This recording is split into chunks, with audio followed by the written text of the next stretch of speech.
I don't think you get it. You tell me why. Improving, sir. And improving how? You're smoking last night. You will never do it. I would never do it again. Like it's either going to end up in prison or in a casket. This is so hard. I told him I was only messing up at work because of this. Don't shake your head because you have no idea. You think you know too much. But I'm going to show you about what you do know. You have nobody to blame for this but you. This smug, overconfident teen strolled into court grinning like he was about to get off easy. He thought this was just a quick slap on the wrist. But instead, he's staring down a possible life sentence for the savage beating of his girlfriend. And trust me, the details are horrific. His whole defense. I'm only 18. This is my first charge. Yeah, like that magically erases what he did. He can't even fake being sorry without his lawyer basically feeding him lines like it's some high school play. And you can actually see the arrogance melt off his face as the hearing goes on. Judge Simpson absolutely owned this courtroom. Total masterclass. So tell me in the comments, what do you think he deserves for what he did? In fact, I'm just going to guess. I don't know your mom, but I'm just going to guess she's probably told you not to do it. Mm-hmm. Yeah. So you don't listen to her, and you're not listening to me or the court. You just want to play by your own rules, don't you? No, sir. No, I don't. Because otherwise you wouldn't have done it last night. And then, how old are you? 18 now. When was your birthday? December 21st, 2006. It's my birthday. So we turned 18 this, as I told the court, it was charged originally in a juvenile matter, and then it was dismissed and they recharged as adult.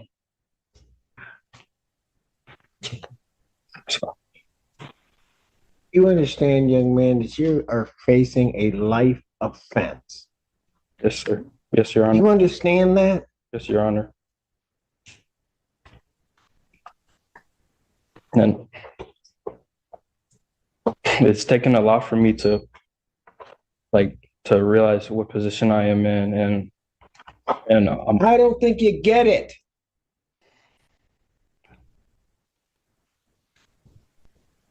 You found yourself in a position where maximum penalty is life or any term of years.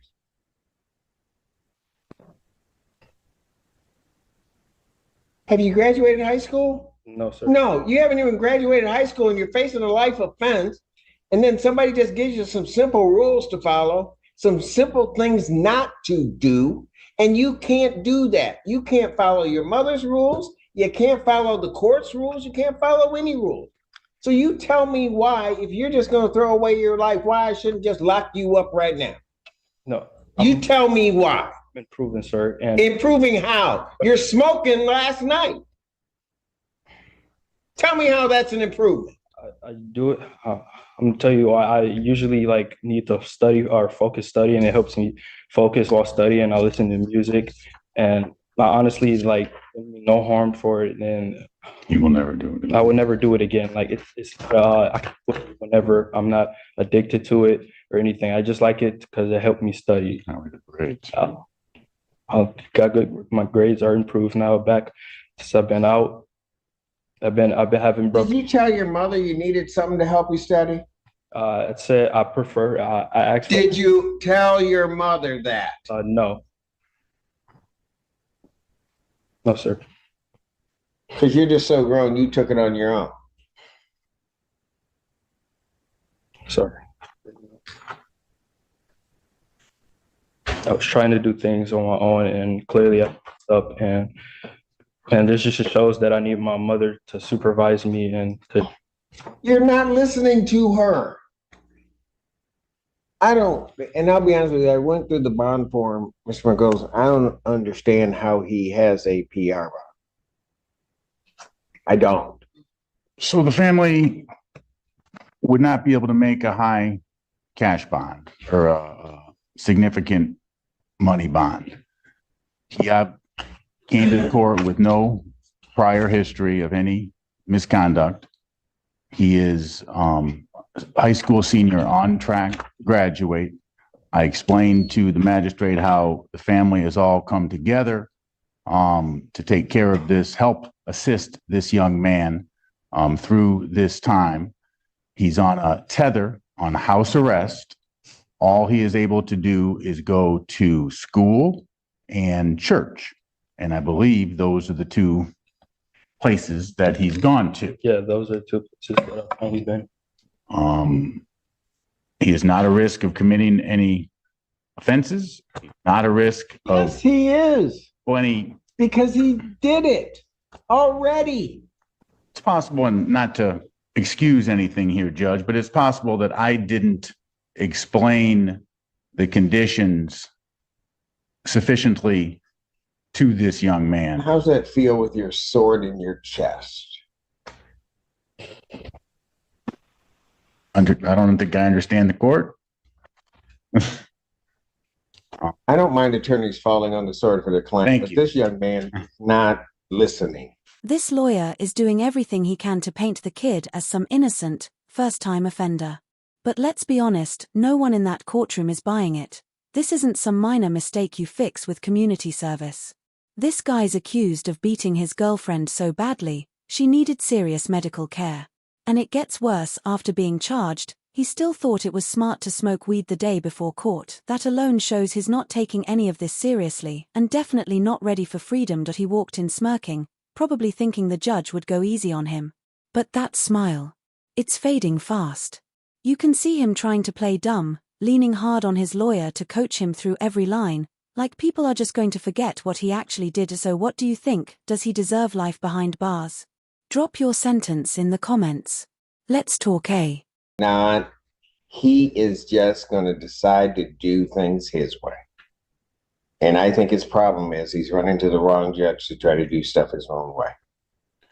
Understood, Judge. I would suggest that perhaps if he were to test regularly and prove to Your Honor that he does respect the court, does understand what he needs to do. You know, Mr. Margolis, I don't mean to interrupt you. No worries. It's almost not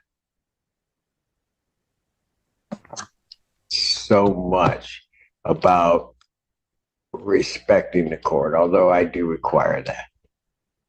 But you know, I'm sitting up there watching on the Zoom screen, and I see his mom just standing beside her child. And it's the fact that you don't respect her that is really irritating me. And because of that, you're not even doing the things to respect yourself. You're an 18-year-old kid up here facing life for what?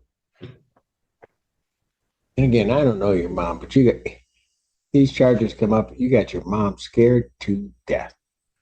If Your Honor would like to speak with her, she'd be more than happy to talk to the court. Right?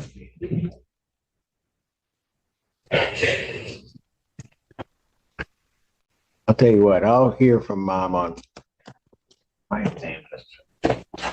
Your Honor, and I probably mentioned this already, but he's in his last semester. My concern is that if he's detained for long. Oh, I know. Yeah, I know Your Honor knows. I know. I just wanted to put that out there. And You know what? If I don't care about his education, about his life, if he doesn't care, why should I? I think he does care. I think he's just made some mistakes. And He's not listening. He's never talked to you before. Oh, I can tell. Meaning he's listening to you, Judge.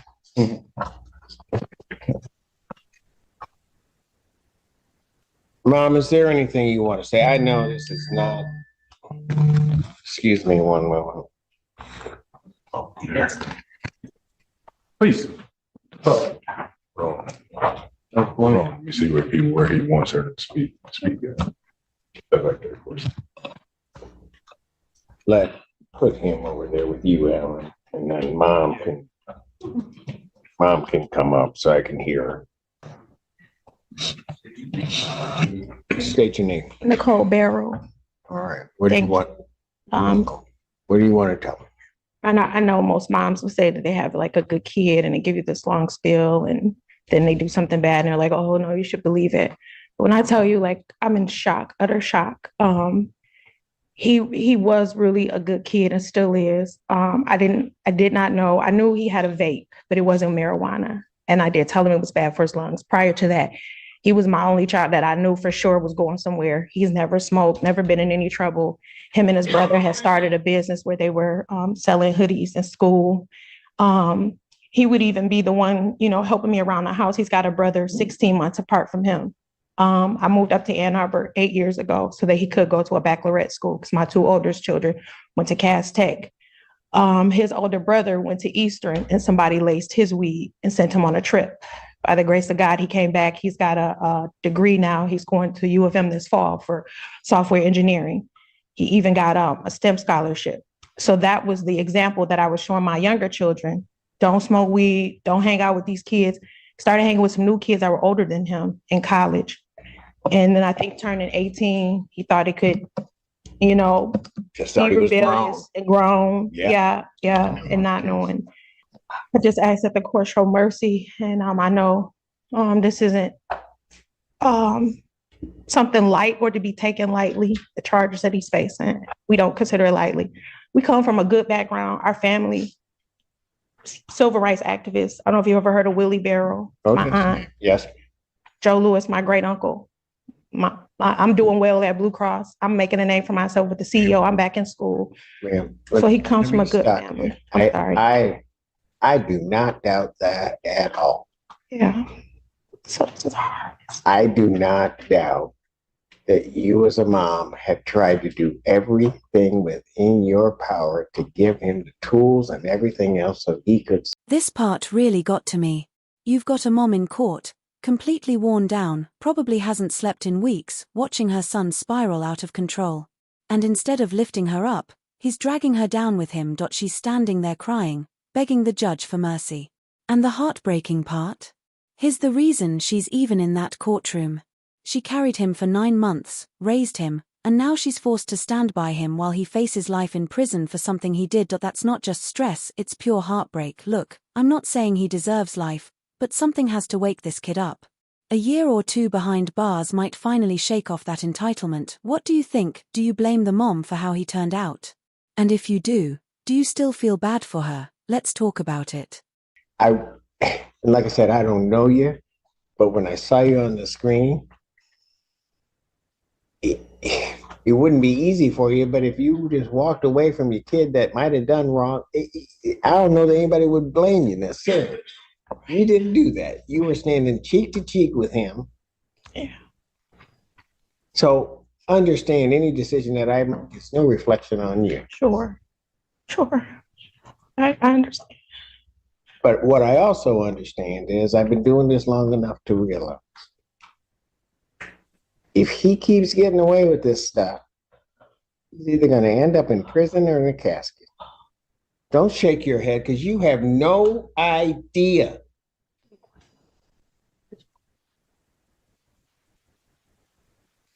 You think you know too much, but I'm going to show you about what you do know. Mom, is there anything else you want to tell me? He thought marijuana was legal and he could do that. And then they didn't tell us the probation. I know it's wrong, but they didn't give us restrictions or to anything to him. And I think he didn't know it because that's what he said coming in. I know it's not helping. I got you. I thank you. His bond conditions are what his bond conditions are. I understand they may not have told him, but you told him. Yeah, he knew. I did tell him. And I just asked if you do makeup on, can you make it affordable for me? It's just me. And then I've been missing work already. I've missed almost a month. They're on me. I got to go meet with my HR on Monday about my job. This is so hard. And I told him I was only messing up at work because of this. I thought I could handle it. Okay. I'm sorry. No, do not apologize. I'm so sorry.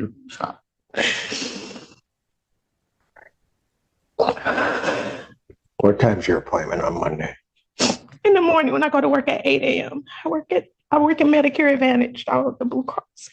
It'll be 2 years in May. What time do you get out of work? 4:30. You're right. All right. Okay. You work, how far is it from your work to here? It takes me about 45 minutes. To get here? Yeah. All right. Okay. Thank you. Thank you.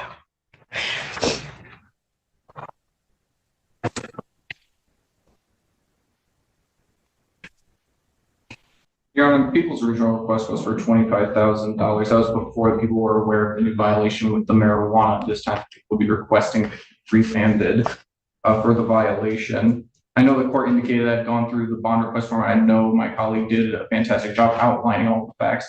I did just want to again emphasize the severe injuries and assault that occurred on one of the victims here with the broken nose, chipped tooth. She was bitten in her hand as she was trying to fight the defendant for control of the car keys. I think remand is appropriate at this time.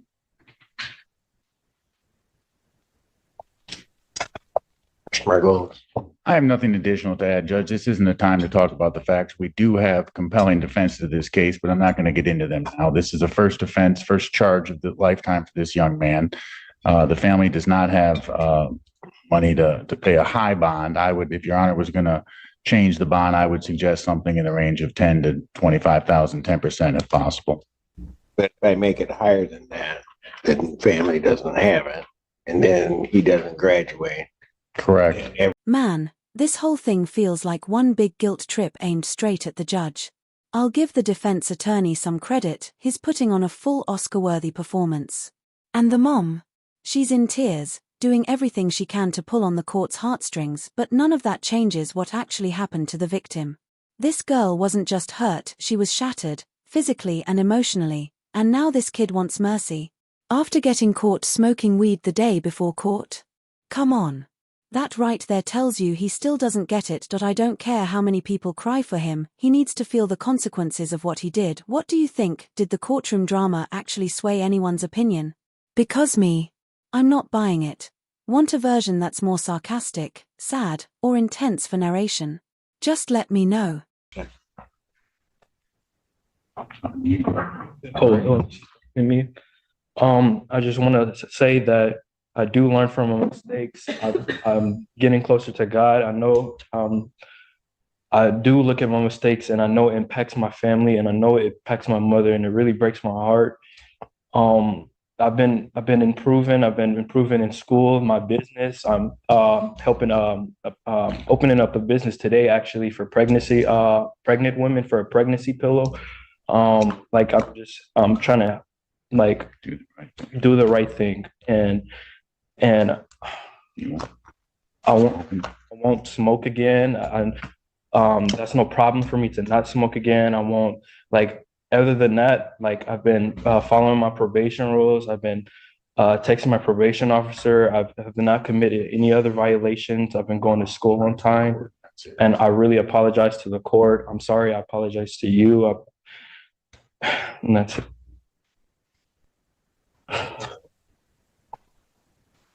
There's something.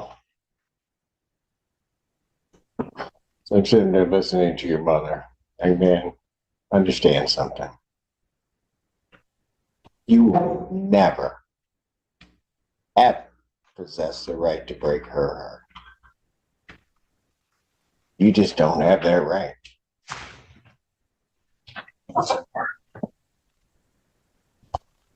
Normally, an easy thing for me to do is to accede to the people's request. If I accede to the people's request, you're not out. You don't graduate. Everything becomes a whole mess. But it also seems that if I let you out, you can't seem to follow the rules or do anything. So what I'm going to do is I'm going to think about it. And I'm going to decide what I want to do. But you're not leaving here today, Mr. Allen. What I'm going to do is I'm going to revoke your bond. You sit there and you think about it. I'm going to set a bond hearing 4 o'clock on Monday, 4 p.m. I'm setting 4 p.m. so you can get into the building. Ma'am, you get to work. You get here. We'll be here. We'll wait for you. Okay? We'll finally have somebody that's waiting on you as opposed to you waiting on everybody else and everything falling through. But what you're going to do, young man, since you can't seem to understand what kind of life you're kind of headed to, you ever been in jail? Yeah. For how long? They put me in here for 4 days. On this case, Judge. Well, you're going to be back in. And then when come Monday, you might just stay in. You have nobody to blame for this but you. So at this time, defendant is remanded.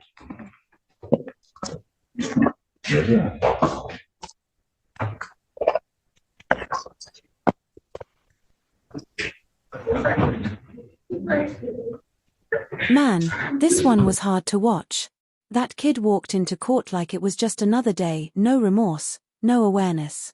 But after hearing the full story, the injuries he caused, and the fact that he got caught smoking weed the day before court, yeah, he definitely needed to be knocked down a few pegs. Honestly, Judge Simpson handled it perfectly. No drama. No sugarcoating. Just straight facts. He laid it all out for the kid without raising his voice, and that's what I respect about him, he keeps it real. And in a case like this, where the defense is trying to smooth everything over, and the mom's breaking down in tears, Judge Simpson still stayed focused. He knew this wasn't about emotion, it was about teaching a hard lesson. And even just keeping the kid in jail for a week. That might have been the bare minimum. I'm just glad the judge didn't let this one slide. Let me know in the comments what you thought. Was that enough of a wake-up call for this kid? And how do you feel about how Judge Simpson handled it? Thanks for watching. If you liked this one, hit that like and subscribe. I've got a follow-up coming soon.